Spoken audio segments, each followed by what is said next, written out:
Coming up next in the slam is Nate. You always wanted me to write you a love poem. You'd look at me with those don't you get it dumbass eyes and say, hey, write me a love poem. In that oh so subtle, unassuming tone of yours. I've never been much good at love poems, but sonnets and verse are not my forte, but hey, I'll try anything once.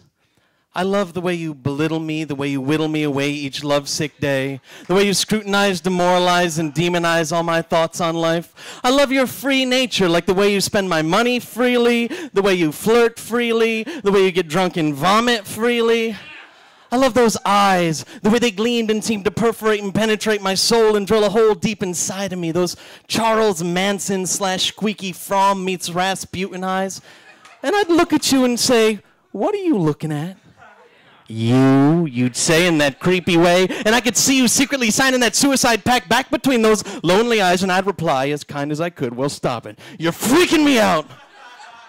I love your self-esteem, your self-assuredness, like the way you'd lean in close with that pack and a half hackety-hack 3 a.m. cigarette break from Sleep Phyllis Diller B. Arthur voice of yours. Am I fat? Are my tits sagging? Is my butt getting flabby? Does she dress better than me? Is she prettier than me? Yes! Yes, for Christ's sakes, yes. And so is she and he and that. But what does it matter? Love is not a comparison shopping experience. There's always someone richer, smarter, funnier, with perkier boobs and a bigger dick. Preferably not collectively. It's like trying to put two pieces of a puzzle together, not because they fit, but because one is more aesthetically pleasing than the other. In the end, your picture's incomplete. Your edge is frayed. And what good is that in the long run? I've never been turned on by someone over 80. I mean, Viagra wasn't invented for masculine malfunction. You could drink all the booze in Amsterdam and you still wouldn't look at my grandma and say, hey, that's one fine piece of ass. I got to get next to that girl.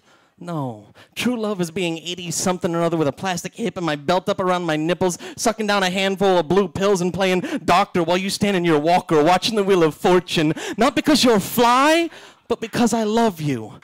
Or what if I could if you weren't such an ass? Which brings us back to the task at hand. Well, you wanted a love poem. Here it is. Farewell, my needy, greedy, beady-eyed love, my lazy, crazy, bittersweet lush, worn out, burned out, muddy grub and leech. Get bent, get lost, get a life, get a clue. I'll see you later, love. Till then...